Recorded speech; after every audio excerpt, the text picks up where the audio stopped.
To achieve something incredible, you need to think big. Those who say they can versus those who say they can't are both right. So to achieve something incredible, you need to think big. Those who say they can versus those who say they can't are both right. It's like when you're in the field, if you think you can't, then you probably won't, because you won't do the things you need to do. But if you think you can, if you have some self-belief, then chances are you probably will get that result. And it's all about letting your attitude dictate your sales instead of letting your sales dictate your attitude.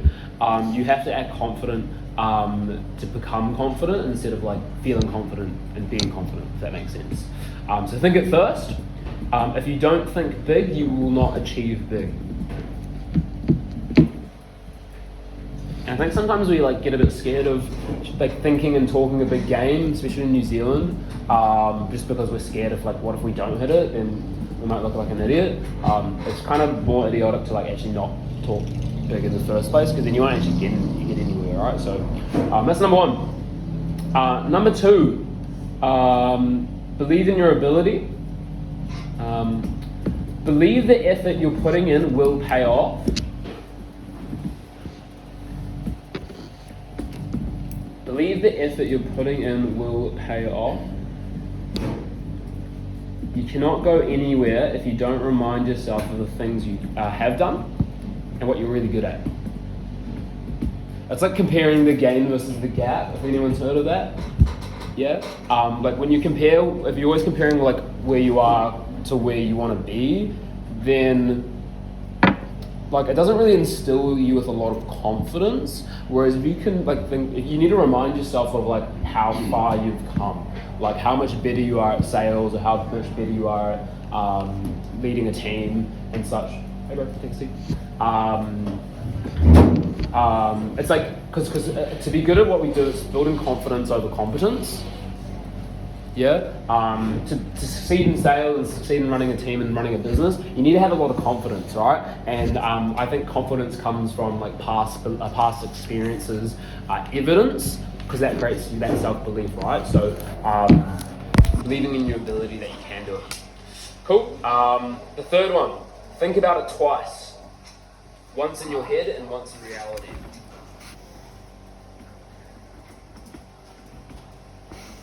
This is similar to the last point. It's kind of like manifesting.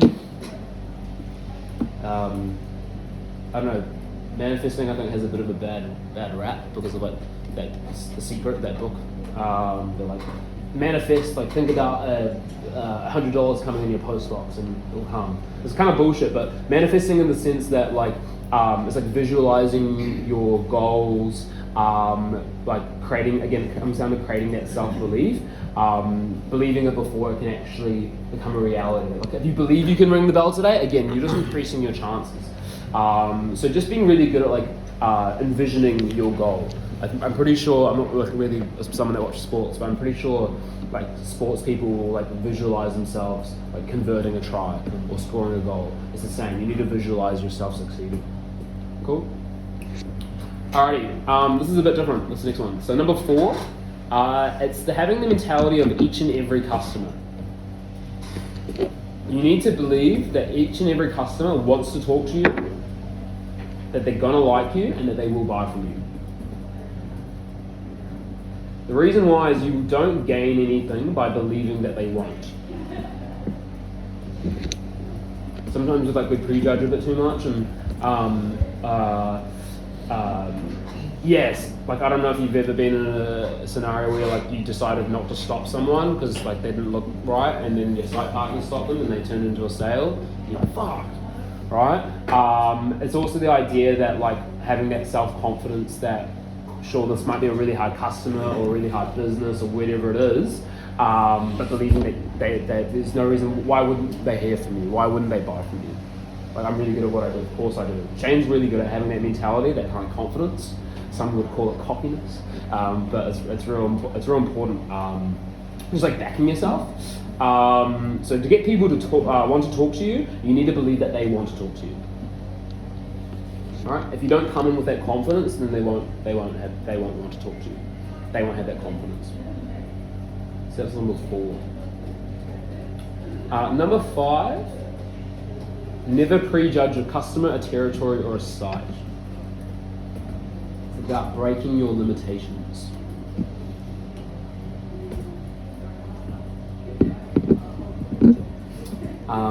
So if you struggle with a certain demographic, certain type of customer, a certain turf, a certain site, that should be the place that you want to go. Do you know like why?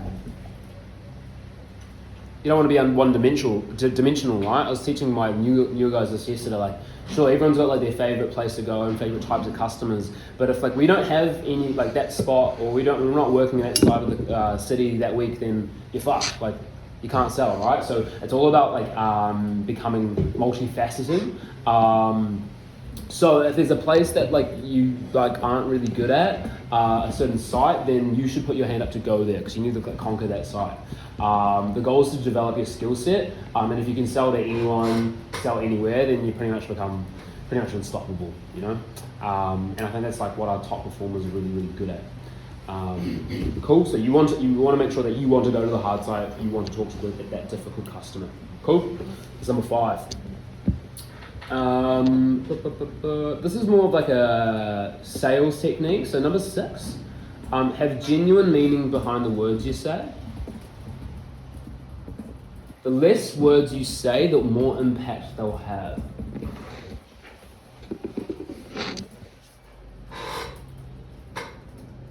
The more you have, the less value it provides. This is a really good one to teach new guys, because a lot of new guys like to waffle.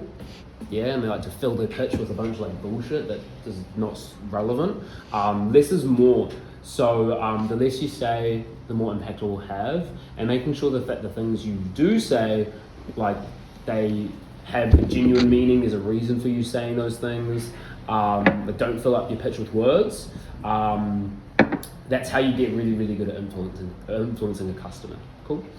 All right, that's number 6. Number 7, having intention for every day.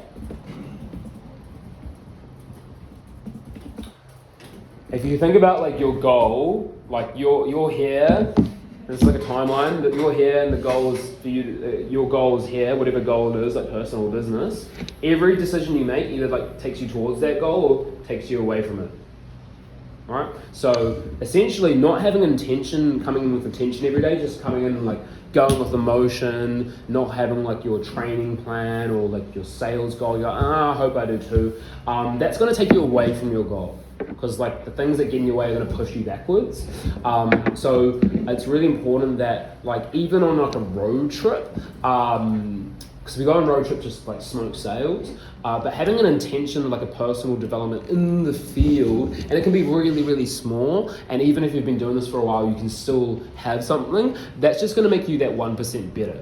It's like, okay, well, I've been on road trip like a million times because I've been doing this for a while. How could I still like make myself better today? Okay, well, maybe I'll try like a training technique with my new person, right? Or whatever it is. Maybe I'm gonna like be really intentional with having like heaps of fun today.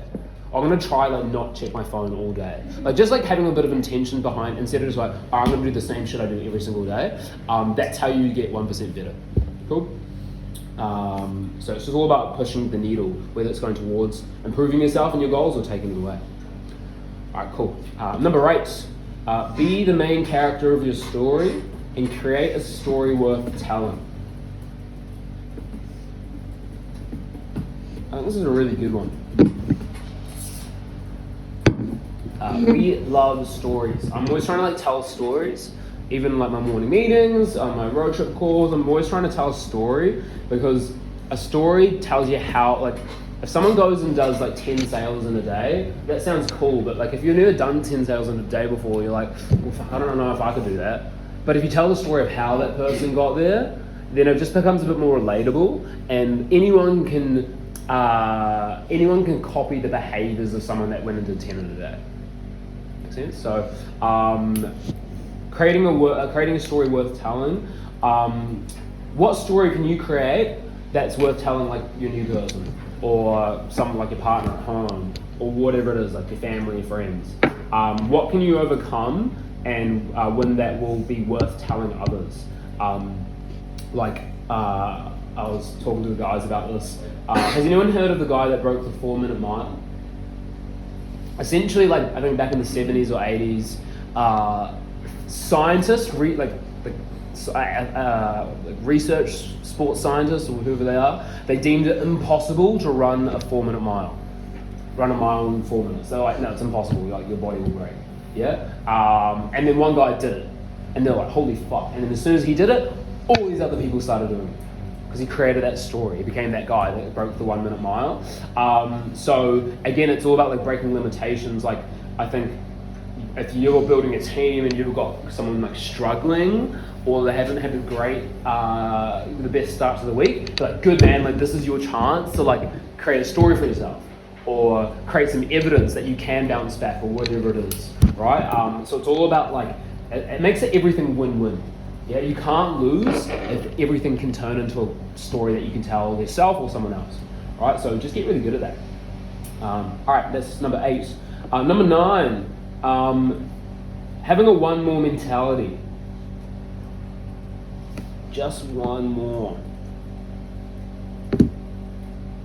Just one more customer. Just one more pitch.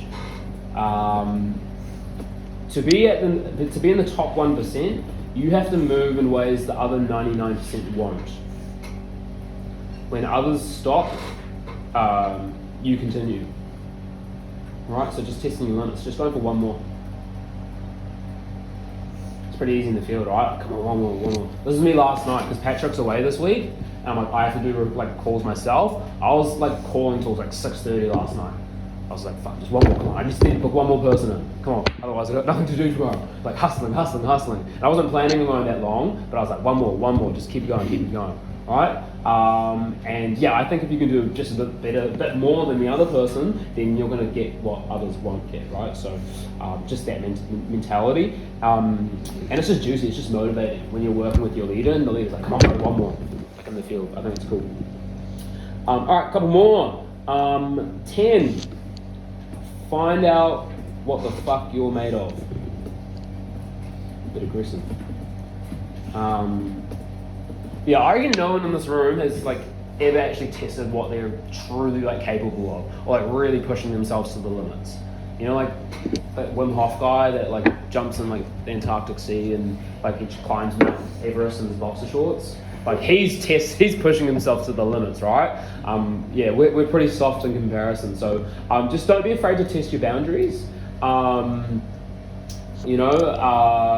I always think about has anyone heard of the world's hardest geezer? He's this British ginger guy. He's an absolute legend. And what he does, he just runs the length of countries. So he ran the length of Africa. And he was running like through some of the most dangerous parts of the world, and he's getting chased by like guys with machetes. And he's just like some average guy. Like he's just started and he's all on Instagram. Like he just ran the length of New Zealand just recently, and he just runs a marathon every day through all weathers. Like it's pretty crazy, right? So he's someone that's testing himself to the limits, right? And I'm just trying to fucking ring the bell. It just makes yourself, I think it just humbles yourself a bit. So just asking what boundaries can I test? What more can I do? What more can I push myself? Because I believe we're just probably not even close to our limits. Like we're capable of a lot more. Cool. All right, number 11. Where's number 11? Okay. Number 11 is called Ask. If you actually try, what could you achieve? Ask yourself, if you actually gave it 100%, what could you achieve? If you actually gave this a proper crack for an entire year, giving it 100%, where could you end up? If I actually had the discipline to do the things that I tell myself I want to do, what would actually happen? What would actually happen if you were reliable every day? Or you actually worked a full day every single day? Or you actually PR'd? Or you actually exercised? Or you actually did all those things, right? So many people overestimate what they can do in a year, but underestimate what they can do in 10 years, right? Has anyone asked themselves, what can you do in 10 years? What could you do in a decade? Billion-dollar businesses have been built in a decade, right? So ask yourself, what could you do? All right. And then the last one. If you do one thing that you thought was impossible once, nothing will become impossible anymore. It's kind of back to the 4-minute mile, right? It's like, I remember in my first year, 2018, 19, in the field, slapping the cat, Wall of Fame, was like something that no one had ever done before. That's what I was going to add when you were talking about that point before. Yeah. When I started and once someone did a walk, it was like, fuck. Yeah. Like, I remember this guy in my business did it, and I didn't believe him. I was like, nah, you didn't. Like, I had to get him to show me his daily recon. And I was like, still like, I was like, man, you must have headlocked some like people. Like, I didn't believe it. I was like, no, this is impossible, alright? But then we all thought it was impossible, and then someone did it, and now fucking every single person in Insight's doing a WOF every day. You know, it's pretty ridiculous. It's just thinking about like, what is something that everyone deems impossible, or something that I think is impossible to achieve, and then actually trying to do it, because then it just like kind of breaks your limitations, right? And I think that's kind of what all this whole topic is about, like breaking like your self-limiting limitations or beliefs. It's like breaking the seal. Once you've got the seal, like just keep going. All right, so find something that you have a limiting belief on, right, and then just go try and make it happen. Sweet. That's it. Any questions?